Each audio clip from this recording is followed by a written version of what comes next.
maanta ivida magaalada Hargeysa waxaa lagu xiray wariye Cabdimaalik Coldoon oo kamid ah suxufiyiinta sheekooyinkooda xoog ku saara arrimaha ku saabsan dhanka bini'aadanimada iyo in dadka loo gargaaro. Waxaa lagu xiray garoonka Cigaal International Airport ee magaalada Hargeysa. sababaha loo xiray lama sheegin balse waxaa la tuhunsan yahay sababahaasi inay qayb ka tahay imaansho u yimid magaalada Muqdisho iyo warar sheegaya inuu ku lug lahaa arrinta ku saabsan ololaha dhanka loogu jiray madaxtinimada dalka. haddaba hooyadii Cabdimaalik Coldoon hooyadii oo lagu magacaabo Faadmo Rooble ayaan gabadha la hadlay waan weydiiyey sida ay u soo gaartay sheekada ku saabsan wiilkeeda in ciidamada maamulka Soomaaliland ay ku xireen airportka Hargeysa. maanta nimanaya sida markii uu yimi ayaa waxa la soo hadlay inaan walaaliyay warmarkii ay soo dhanteeyay inuu walaal airportka inta diyaarada loo soo fariisatay daqiiqado kadib ay soo la qabta sababta loo qabtay ma ka warhaysaa wallahi sababta loo qabtay weli ma hubo laakiin inaan taasisay muddo jiray waa sameyn jiray min dadka dawka almeeyada waa Soomaalida ka dhaxeeya oo caalamka oo dhan ku waanta ay dadka islaamka Soomaalida isku mid bay ahaayeen halkii dawladda uu tigi jiray wax dhiba oo maxay sameyn jiray ma jirto ninkan waxay tahay ninka dhaqtarka ninka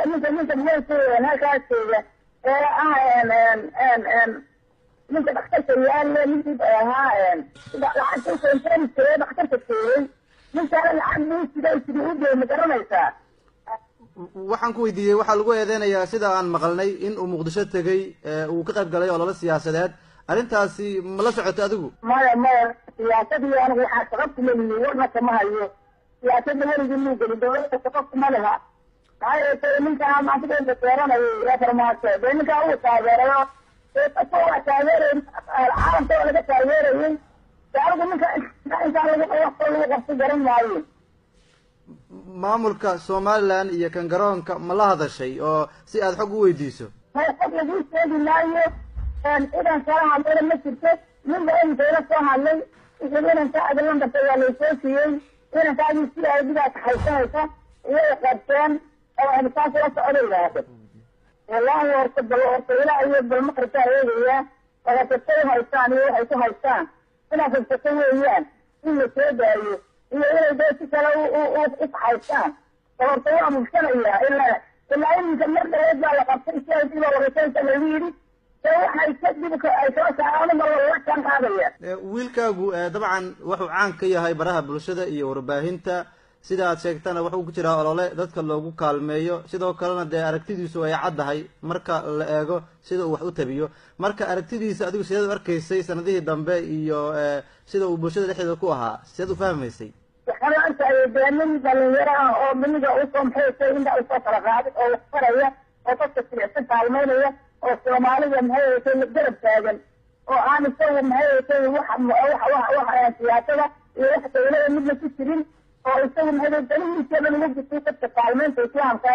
alaabo haystaan iyo dadka buka in garab taagan dhammaan tahay aniga waan ku ducaynayay raaliban tahay dadka soo qabto ummadda way ku raaxaysanayeen oo u ducaynaysay markaas markay iminka been loo qabtay waa yaabanayo qatar misdheeysa wiilkaaga waa la kulmi karaa markaad eegto sida uu shaqeynayay iyo imaashiisa Muqdisho iyo sidaas ma dareemaysa in qatar uu kala kulmi doono aakhirka aniga isma ahayn dibaato la kulmaya sababtoo ah qof faadan siyaasad ku jirin qof faadan maxay maanta shaqeynayaa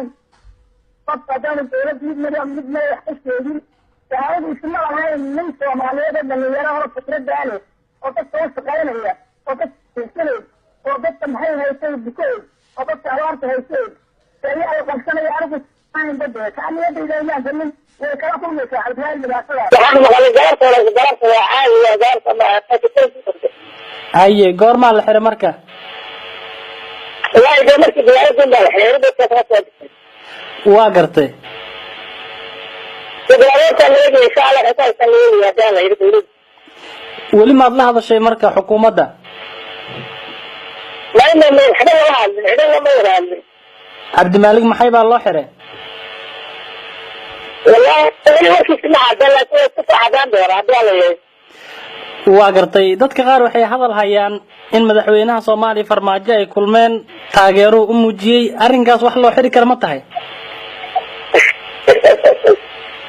وحلا هذا ما يقدر يسلم حاجة يدير يسوي كم سنة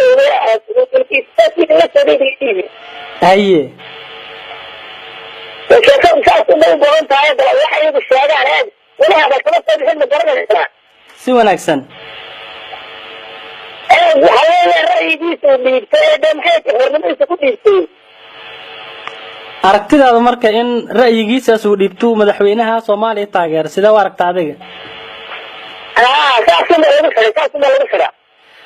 xaaladiisa bal ma ka war doontayo caawa sidii xaalka Cabdimaalik حالك عبد الملك عمر هي ما تربط واحد كما صارين أرسل ولا إن شاء الله عبد الله يصدقه وصل أرسل حضارة يا يجب أن يحتاج شيء بدور عليه ma jiray tuhun ah haddii Hargeysa uu ku laabtay in la xiri doono horay ma u qabay tuhunkaas ما ترى ولا حين الدعاء لا بحث لكن كان نفر مقدسين كان نفر إذا ما حلت waa gartay إنك أنت أسمعت كما يدل مريض ولا الحيوانات التاجرين haye xukuumadda Soomaaliland maxay baad leedahay ugu dambeyn وقت الجرائم بين كراء ودور التاجر كراء جرائم وحر إذا نبدأ قسم قرص إذا قسم تكون كرصة بس والله جرم ما لكن